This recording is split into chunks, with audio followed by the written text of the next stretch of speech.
Captain Jamin Park stood on the bridge of the research ship Eternal Seeker and looked at the dead world below them. The planet Kethmora had no life left on it.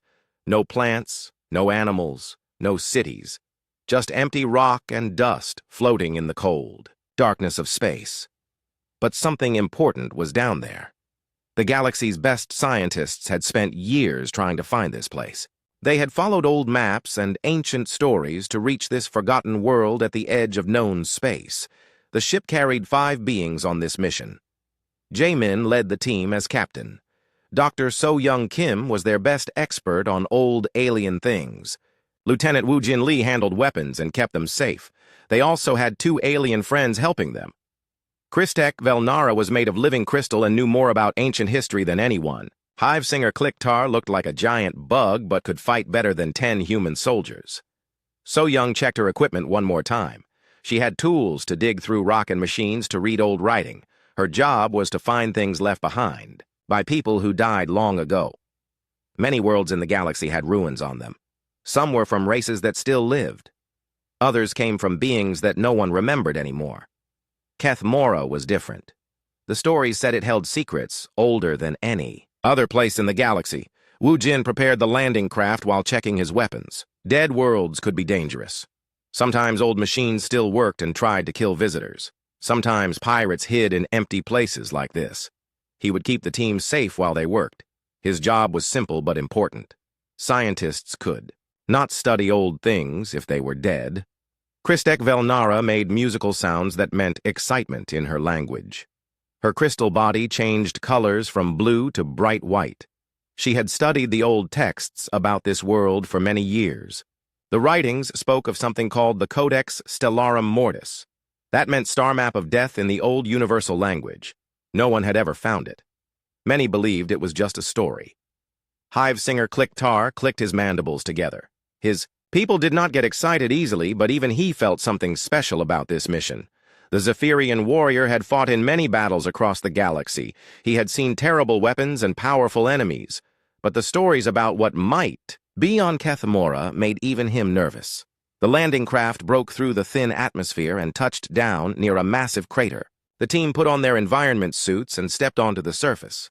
The ground was hard and cracked. No wind moved across the barren landscape. The only sounds came from their own breathing and footsteps. So-Young led them toward the center of the crater. Her sensors showed something big buried deep underground. They walked for 2 hours across the empty land. The sun in this system was old and weak. It gave little light and no warmth. Their suit heaters worked hard to keep them from freezing. The entrance to the underground area was hidden under centuries of dust and fallen rocks. Woo Jin used small explosives to clear the way. When the dust settled, they saw a tunnel that went straight down into darkness. The walls were made of smooth black stone that did not match anything else on the planet. Kristek Velnara touched the wall with one crystal finger. Colors flowed through her body as she read the molecular structure. This stone was not natural. Someone had made it using technology that no longer existed. The material was older than any civilization they knew about. It had been here for at least 50,000 years. They descended slowly into the tunnel. Their lights showed strange symbols, carved into the walls. The markings were different from any writing system in the galactic databases. So-Young took pictures of everything while Kristek Velnara tried to translate the symbols using her vast knowledge of ancient languages.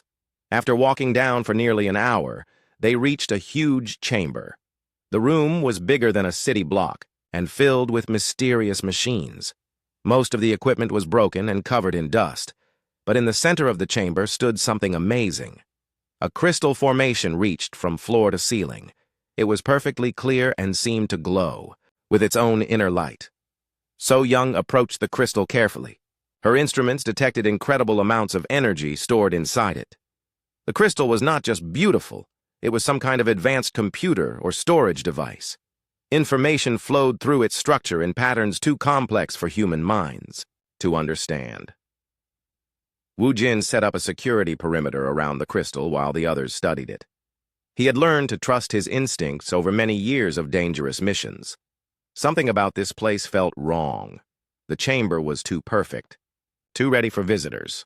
like someone had prepared it and waited for them to arrive.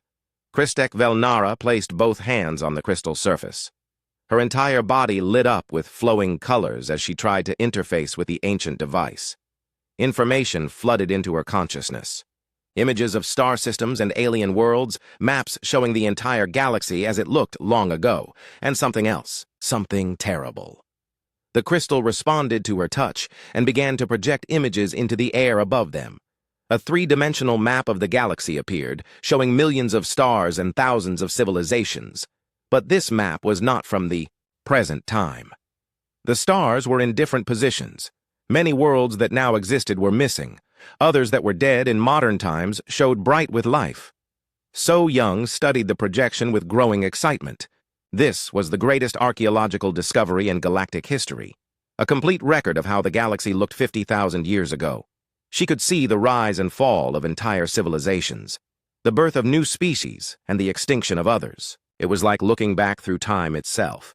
But then Kliktar noticed something disturbing. One solar system on the map was marked with symbols that pulsed red with warning. The warrior had studied enough ancient texts to recognize the meaning. The symbols meant danger, death, and a warning to stay away. But the coordinates of that marked system matched perfectly with Earth's solar system. So Young checked the coordinates 3 times. There was no mistake. According to this ancient map, Earth's solar system had been the site of some terrible disaster 50,000 years ago. The map showed a thriving civilization in that system. Then the symbols appeared and everything was marked as destroyed, never to be approached again. The implications were staggering. If this map was accurate, then something had lived in Earth's solar system long before humans evolved. Something had built cities and spaceships and traveled between the stars. And then something else had destroyed them completely, leaving warnings for future races to stay away from that cursed place. As the team stared at the projection, none of them noticed that the crystal had begun transmitting a signal. Deep in its core, ancient systems activated for the first time in millennia. A beacon reached out across the galaxy, sending a message to coordinates that had been programmed 50,000 years ago. Far away in the dark spaces between galaxies, something received that signal. Ships that had waited in sleeping darkness for 50 centuries began to stir. Ancient engines powered up and weapon systems came online. The Void Devourers had been patient. They had waited for this moment. The signal meant their ancient enemy had returned. The discovery on Kethmora would change everything. The galaxy would learn truths that had been hidden since before recorded history. And somewhere in the darkness, an enemy older than memory, prepared to finish a war that began when the stars were young. The journey back to New Geneva Station took 3 weeks through hyperspace. Captain Jamin Park watched his crew work around the crystal they had found on Kethmora. The ancient device had been carefully moved to the ship's main cargo bay, where it continued to glow with mysterious energy. Dr. So-Young Kim spent every waking hour studying the star map it projected, while Kristek Velnara tried to decode more of its secrets. New Geneva Station was humanity's greatest achievement in space. The massive structure orbited a neutron star and housed over 2 million beings from dozens of different species. It served as the galaxy's center for scientific research and diplomatic meetings. Ships from across known space came here to trade knowledge and share discoveries. Chief Scientist Hyunwoo Choi met them at the docking bay. He was an old man with gray hair and tired eyes who had spent his entire life studying the mysteries of the universe. When he saw the crystal, his face lit up with wonder. He had read So-Young's reports during their journey, but seeing the actual artifact was different. The device radiated power that his instruments could barely measure. Admiral Mira Yoon arrived with a full security detail. She was a stern woman who had fought in the border wars against the hegemony pirates. Her job was to protect the station and its inhabitants from any threat. The crystal worried her because unknown technology could be dangerous. Too many expeditions had been destroyed by ancient weapons that still worked after millions of years. The crystal was moved to the station's most secure laboratory. The room had shields that could contain a nuclear explosion and sensors that could detect the smallest energy fluctuation. Hyunwoo assembled a team of the galaxy's best scientists to study the artifact. Experts in physics, archaeology, linguistics, and xenobiology worked together to unlock its secrets. So Young led the research team with help from Christek Velnara. The crystal responded to their touch by projecting the ancient star map again, but this time they could study it in detail using the station's advanced computers. What they discovered changed everything they thought they knew about galactic history. The map showed that 50,000 years ago, a single species had ruled most of the galaxy. They were called the Terran Primarchs, and their empire stretched across millions of star systems. They had built cities that floated in space and ships that could travel faster than light. Their technology was so advanced that modern science looked primitive by comparison. The Terran Primarchs had their home in what was now Earth's solar system. The map showed a beautiful blue-green world where their civilization began. They had built artificial worlds around their star and created gardens in the vacuum of space. Their empire had brought peace and prosperity to countless alien species. But then something had gone wrong. The map showed a sudden change. The Terran Primarch systems began disappearing one by one. Entire star clusters went dark as something swept through their territory like a plague. The remaining Primarchs fought desperately against their enemy but were slowly pushed back toward their homeworld. The final battle had taken place in Earth's solar system. The map showed massive fleets clashing around the planets. Weapons of incredible power turned gas giants into cosmic dust and shattered moons into asteroid fields. When the fighting ended, nothing remained of the Terran Primarchs except warning beacons telling other races to stay away. Hyunwoo made the next discovery while analyzing crystal fragments that had broken off during transport. The molecular structure contained something impossible: genetic templates, DNA patterns, blueprints for organic life. He ran the data through the station's biological computers and waited for results. When the analysis finished, Hyunwoo called for an emergency meeting. So Young, Admiral Mira, and the other senior staff gathered in the secure conference room. What he told them shook the foundations of everything they believed about human origins. The genetic templates in the crystal matched human DNA with 97% accuracy. Humans were not just another species that had evolved on Earth. They were direct descendants of the Terran Primarchs. Somehow, some Primarchs had survived the ancient war and hidden on Earth.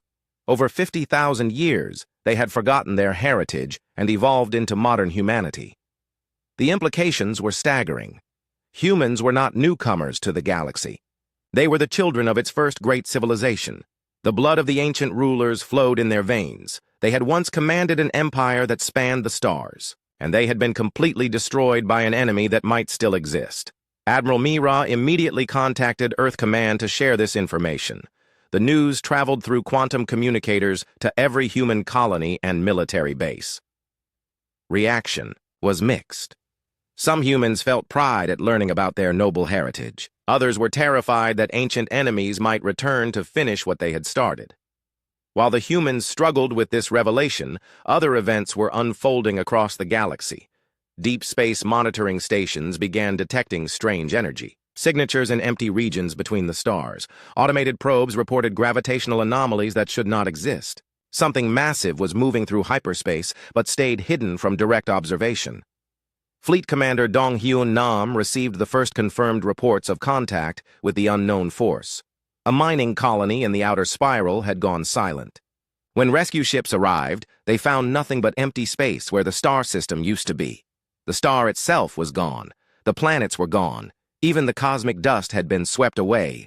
More reports followed over the next few days. Entire star systems were vanishing without trace. No distress signals, no signs of battle. Just complete annihilation. Whatever was destroying these systems worked faster than light itself. By the time anyone detected the attacks, the targets were already gone. So Young worked frantically to extract more information from the crystal. She believed the star map contained warnings about this ancient enemy. Christek Velnara helped her decode symbols that had been hidden in the device's deeper memory cores. What they found confirmed their worst fears. The enemy that had destroyed the Terran Primarchs was called the Void Devourers. They came from outside the galaxy and consumed entire civilizations to feed their hunger for energy. The Primarchs had fought them for thousands of years, but could never defeat them completely. The best they could do was drive them away and hope they would not return. But the Void Devourers had not left the galaxy. They had gone into hibernation, waiting in the dark spaces between dimensions. The crystal's activation signal had awakened them from their long sleep. Now they were returning to finish the war they had started 50,000 years ago. The crystal projected new images showing the Void Devourer's ships. They were massive constructs that looked more like living creatures than machines. Their hulls were made of dark matter that absorbed all light. They moved through space by bending reality around them and could phase in and out of normal dimensions at will. Admiral Mira called for an emergency session of the Galactic Council. Representatives from every major species gathered at New Geneva, stationed to discuss the threat. The Velthari brought their knowledge of ancient texts. The Zephyrians offered their warrior fleets. The peaceful ethereals shared what they knew about extra-dimensional physics. But as the Council debated strategy, more systems continued to disappear. The Void Devourers were moving toward the galaxy's core, destroying everything in their path. They seemed to be following a specific route, heading directly toward the region where Earth was located. Hyunwoo made another discovery while studying the genetic data. Humans were not just descendants of the Terran Primarchs. They were the most genetically pure survivors of that ancient race. 50,000 years of evolution had actually strengthened their connection to the Primarch bloodline rather than weakening it. This meant that humans might have inherited more than just DNA from their ancestors. They might have access to Terran, Primarch technology and knowledge that was locked away in their genetic code. If they could unlock these secrets, they might have weapons capable of fighting the Void Devourers. But time was running out. Long-range sensors detected massive energy signatures approaching the galaxy's edge. The Void Devourers' main fleet was coming. They had finished their preparations and were ready to begin the final phase of their ancient war. So Young stared at the crystal's projection and felt the weight of galactic history pressing down on her. Her species carried the blood of the galaxy's greatest civilization. They were the last hope against an enemy that had already destroyed them once before. The question was whether modern humans could succeed where their mighty ancestors had failed. Panic spread through the galaxy as news of the Void Devourers reached every inhabited world. The Galactic Council met in emergency session while military fleets prepared for war. But Dr. So-Young Kim knew that conventional weapons would not be enough. She worked day and night to extract more secrets from the crystal star map while the enemy grew closer. Deep in the crystal's memory cores, Christek Velnara found hidden coordinates. The numbers pointed to a location in the Horsehead Nebula, a region filled with gas clouds and electromagnetic storms. No one had ever found anything of value there before. The area was too dangerous for normal ships to explore. So Young convinced Admiral Mira Yoon to authorize a mission to the coordinates. Captain Jamin Park volunteered to lead the expedition even though it might be a one-way trip. The Horsehead Nebula could destroy ships with its intense radiation and gravitational anomalies. But the crystal's message was clear. Something important waited there. The Eternal Seeker launched with a full crew and the best equipment the station could provide. Lieutenant Woo Jin Lee prepared defensive systems for the journey through the nebula. Engineer Taeho Bei modified the ship's engines to handle the dangerous conditions they would face. Communications Officer Soo Jin Han set up quantum transmitters to maintain contact with New Geneva Station. The journey to the nebula took 5 days through hyperspace. As they approached the gas clouds, strange readings appeared on their sensors. The electromagnetic storms were stronger than expected and seemed to follow unnatural patterns. Something in the nebula was controlling the energy flows. Jamin guided the ship carefully through the outer storms. The Eternal Seeker's shields glowed white-hot as they deflected particle streams that could have vaporized an unprotected vessel. Navigation was nearly impossible with all the interference, but the crystal's coordinates led them deeper into the maze of gas and lightning. After hours of dangerous flying, they found what they were looking for. Hidden in the heart of the nebula was a massive structure that their sensors had missed from outside. A space station the size of a small moon hung in the calm center of the storm. Its hull was made of the same dark material as the crystal they had found on Kethmora. The station was called Sanctuary Alpha according to signals it transmitted on ancient frequencies. It had been built by the Terran Primarchs as their final refuge when the war against the Void Devourers turned against them. The structure had waited in hiding for 50,000 years, protected by the nebula's natural storms and its own advanced cloaking systems. Docking with the station required careful maneuvering through defensive fields that were still active. Automated systems scanned the Eternal Seeker and detected human DNA signatures among the crew. Ancient locks opened and landing bays pressurized themselves to welcome the returning children of the Primarchs. The interior of Sanctuary Alpha was like nothing any of them had ever seen. Corridors stretched for kilometers in all directions, their walls covered with flowing patterns of light. The air itself seemed alive with energy that responded to their presence. Technology beyond modern understanding hummed quietly in every surface. So Young led the exploration team toward the station's central core, where the strongest energy readings originated.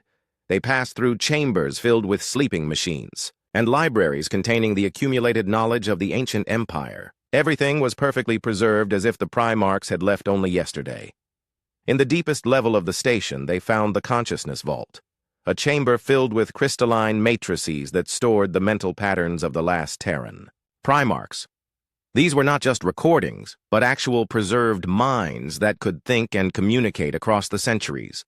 The central matrix activated when So Young approached it. Light flowed through the crystal structure as an ancient consciousness awakened. The preserved mind of Prime Keeper Yunji, the last leader of the Terran Primarchs, reached out to make contact with the descendants of her people.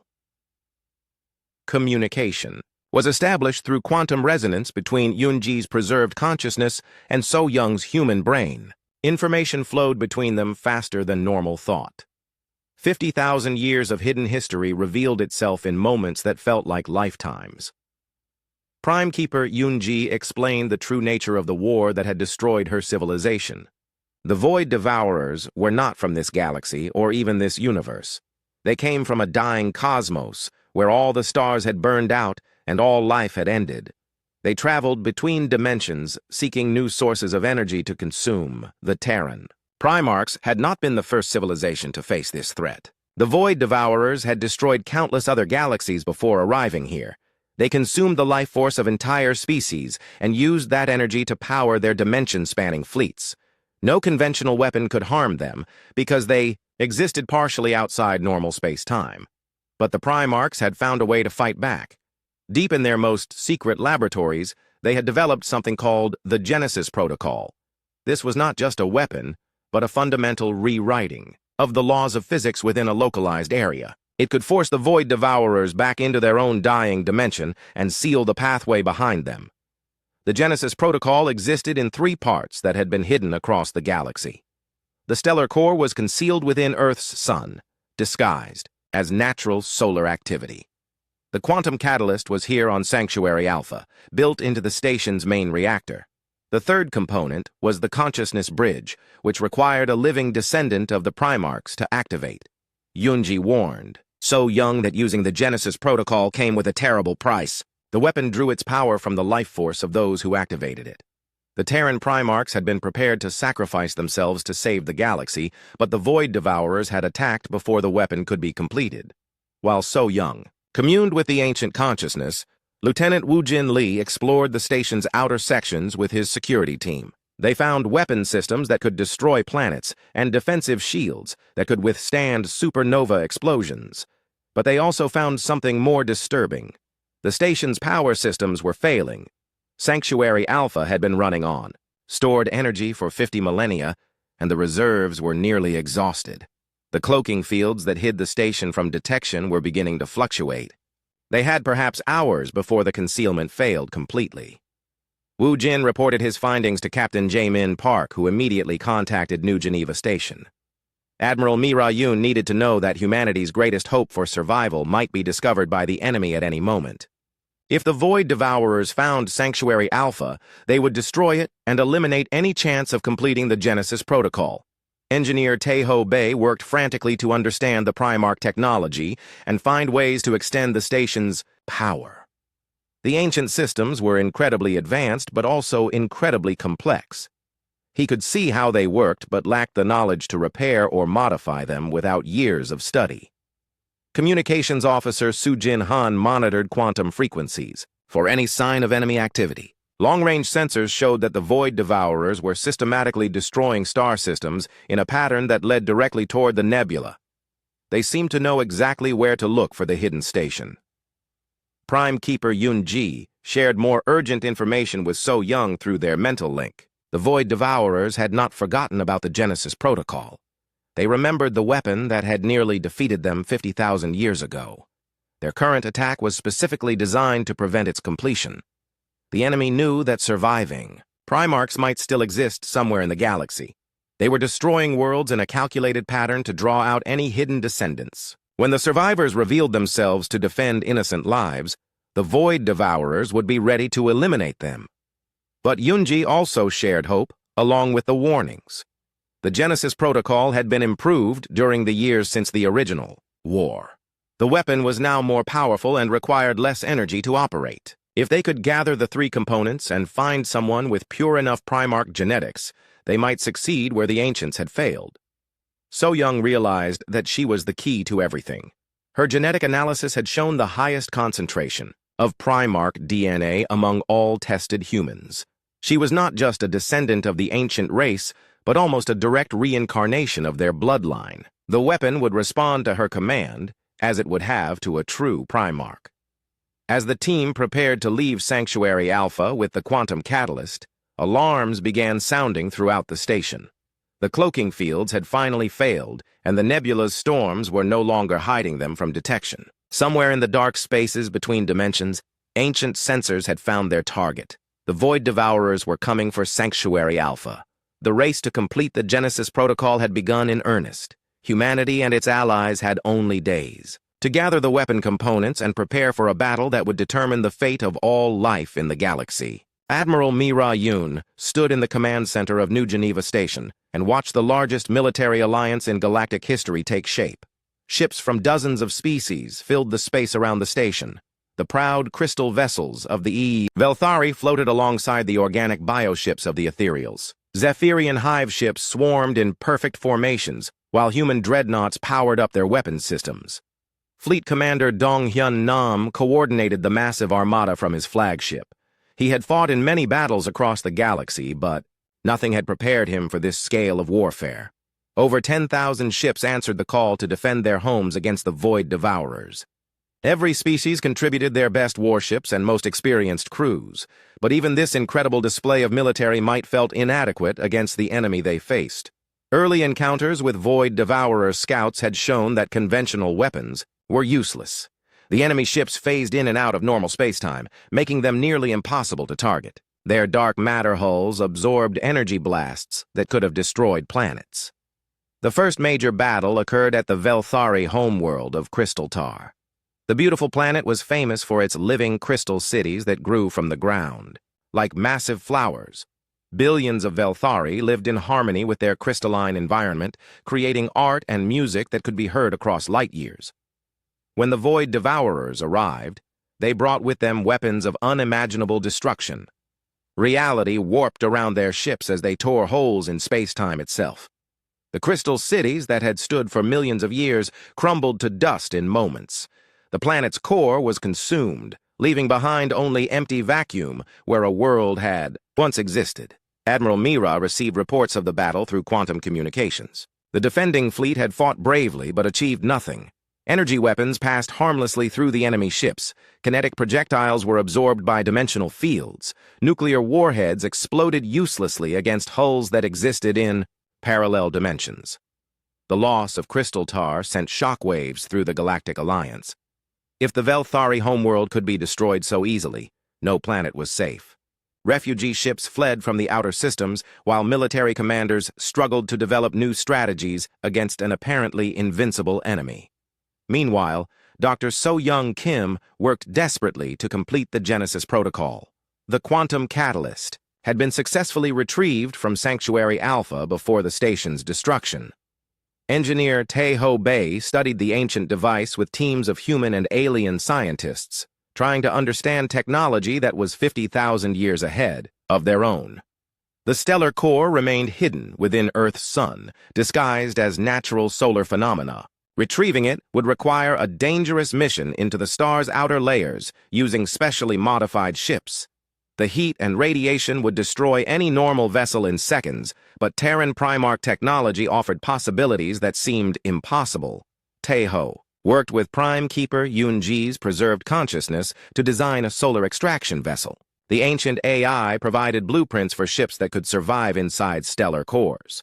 The technology required materials that no longer existed and manufacturing processes that had been lost for millennia.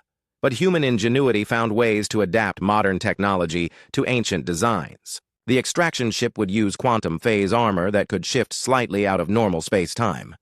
Gravity generators would create protective fields that could deflect solar plasma. The mission would still be incredibly dangerous, but it was theoretically possible. While the extraction ship was being built, more worlds fell to the Void Devourers. The proud Zephyrian hive worlds were silenced forever, their trillions of inhabitants consumed to fuel the enemy war machine. The peaceful, garden worlds of the ethereals became lifeless rocks floating in empty space. Each victory made the Void Devourers stronger. They absorbed the life energy of entire civilizations and used it to power more of their reality-warping weapons.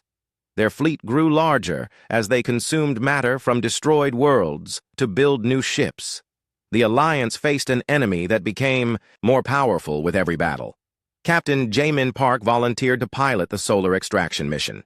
He had led the team that discovered the crystal star map and felt responsible for awakening the ancient enemy. If anyone was going to risk their life diving into Earth's sun, it should be the person who had started this entire crisis. Lieutenant Wu Jin Lee insisted on joining the mission as co-pilot and security officer.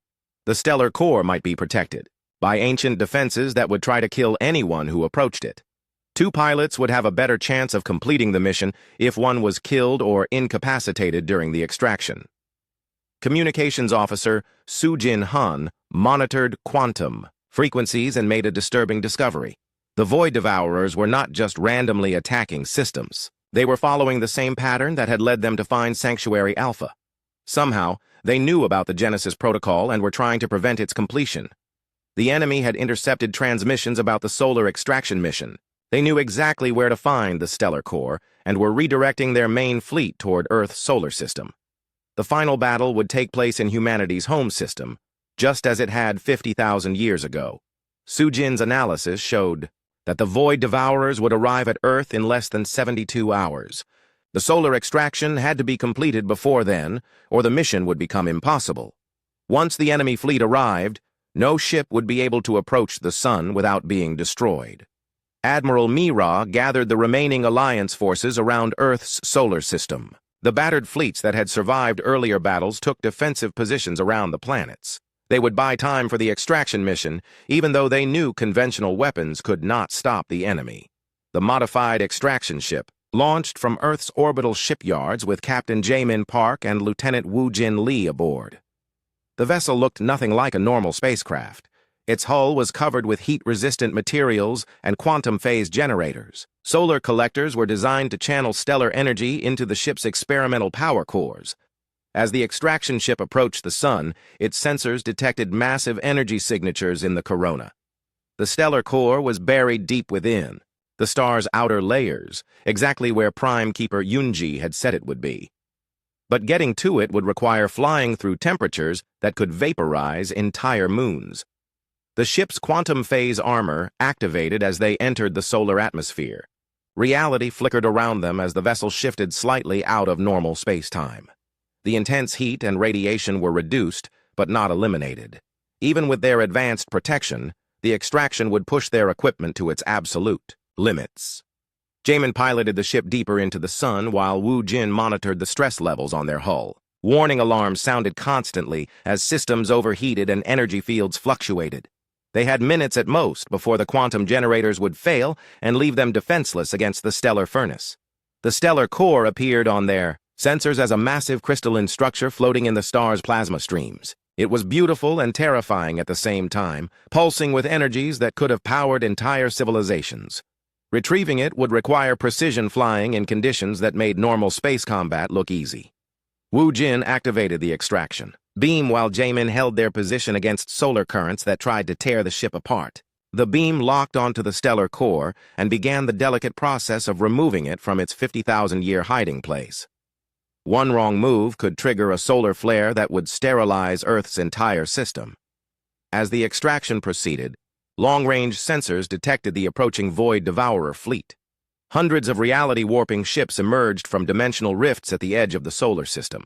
The final battle for Earth was about to begin, and the fate of the galaxy hung in the balance of their success or failure. The final battle for Earth began as millions of Void Devourer ships emerged from dimensional rifts throughout the solar system. The massive enemy vessels were like living nightmares made of dark matter and twisted space-time. They moved without regard for normal physics, phasing in and out of reality as they advanced toward the inner planets.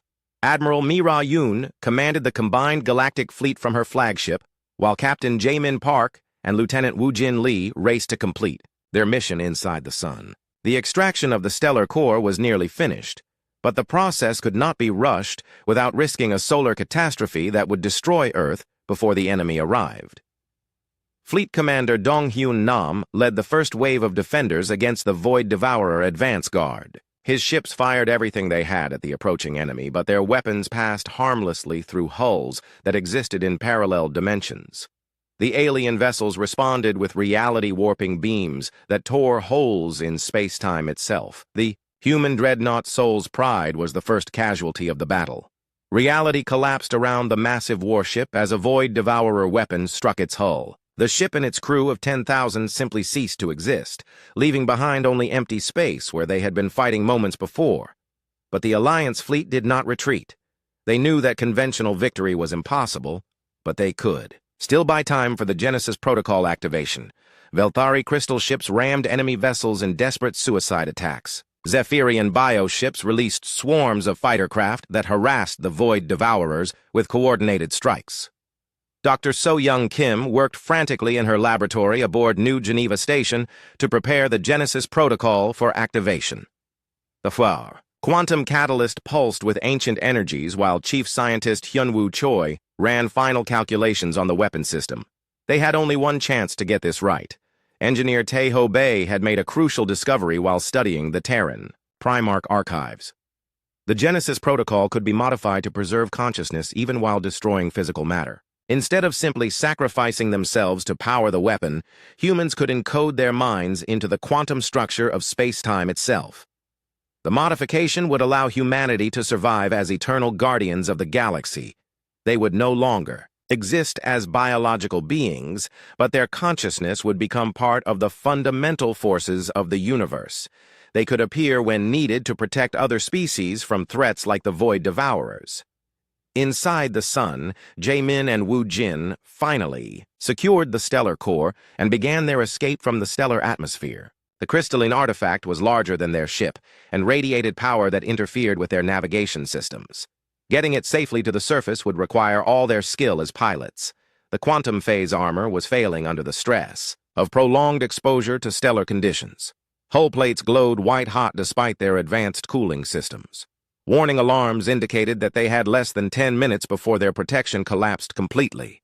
Woojin rerouted power from life support to boost their engines while Jaemin pushed their overheating systems beyond safe limits. They burst from the sun's corona in a blaze of plasma and radiation, carrying with them the key to the galaxy's salvation.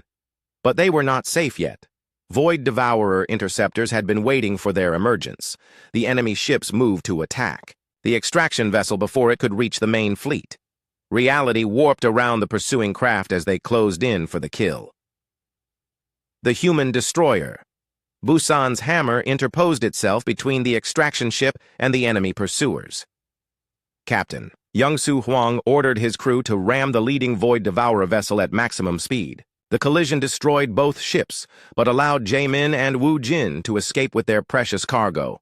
More Alliance ships sacrificed themselves to protect the stellar core as it was transported to New Geneva Station. The Velthari cruiser crystal, Song, and the ethereal bioship Living Dream both died buying precious minutes for the Genesis Protocol preparation. So-Young received the stellar core and immediately began integrating it with the quantum catalyst. The two ancient artifacts resonated with each other, their combined energies creating patterns of light that hurt to look at directly. The weapon was almost ready, but it still needed a consciousness bridge to complete the circuit. As the most genetically pure descendant of the Terran Primarchs, So-Young was the logical choice to activate the Genesis Protocol. But Hyunwoo had calculated that the weapon's power requirements were greater than originally estimated. A single person could not provide enough life force to fuel the reality-warping energies needed. The solution came from an unexpected source. Communications officer Soo-Jin Han had been monitoring quantum frequencies throughout the battle and discovered that human consciousness naturally resonated with Terran Primarch technology. Multiple volunteers could link their minds together to provide the necessary power. Woo Jin was the first to volunteer for the consciousness bridge. He had seen too many good people die in this war and was ready to make the ultimate sacrifice, to end it. Tae-ho joined him, followed by dozens of other humans who understood what needed to be done. The Void Devourers broke through the outer defensive lines and began their final assault on Earth. Their planet-killer weapons charged up to destroy humanity's homeworld just as they had done 50,000 years ago. Reality cracked around the massive enemy ships as they prepared to finish their ancient war.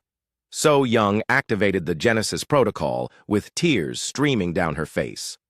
The volunteers linked their consciousness to hers through quantum resonance, while the combined artifacts channeled power from their life force. The weapon's energies built slowly at first, then accelerated beyond any measurement their instruments could record. The effect began at Earth and spread outward at faster-than-light speeds.